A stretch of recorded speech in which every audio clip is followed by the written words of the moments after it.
그리고 현대차도 좀 짚어볼게요. 최근 자동차 주들 움직임이 좋지 않았습니다. 현대차 같은 경우는 파업 이슈가 지금 지속적으로 좀 언급이 됐었는데 이 부분에 어떻습니까? 지금 어떻게 진행이 되고 있을까요?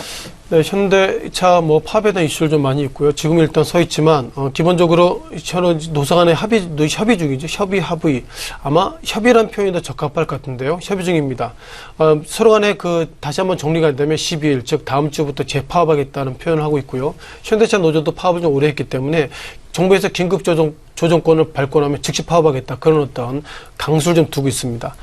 다만 현대차, 기아차 미국발 수출 호조는 예상보다 좋은데 이런 부분들이 주가에 좀 반영되고 있지 않은데요. 현대차, 기아차 합쳐서 5월이죠. 5월부터 전체 미국의 어떤 MS 판매량 중에서 8% 정도 올라가 있다는 것은 미국 시장에서 현기차가 한국 시장과 다르게 예상보다 매출이 좀 안정적이다. 이런 말씀을 드려보도록 하겠습니다.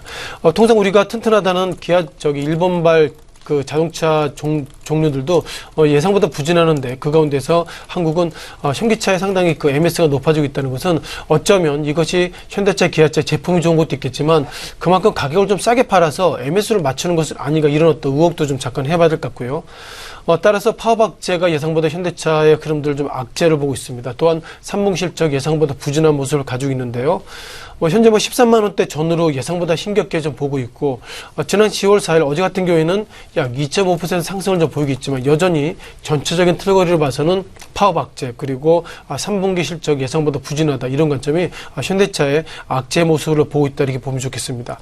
기본적으로 긴급조정권이라는 얘기를 하고 있는데요. 긴급조정권이라는 거 말씀을 드리면 소위 한국의 어떤 경제를 흔들 만한 그런 큰 기업들이 파업하게 되면 정부가 나서서 지금부터 10일 동안 파업하지 마 이래놓고 정부와 노사가 서로 간에 합의를 하고 있는데요. 중요한 것은 이렇게 합의가 되면 그것이 강제 조정이 되기 때문에 파업 효과가 떨어진다 이런 관점으로 긴급 조정권이 상당히 시장에 좀 뜨거운 화두가 되고 있습니다만 정부가 긴급 조정권을 발휘한다 그러면 현대차 노조는 다시 한번 파업하겠다 이렇게 되는데요. 긴급 조정권이 발효되고 나서 파업은 불법 파업이기 때문에 이런 부분들이 현대차의 어떤 매수의 손길을 좀 멈칫멈칫한다 이렇게 보겠습니다.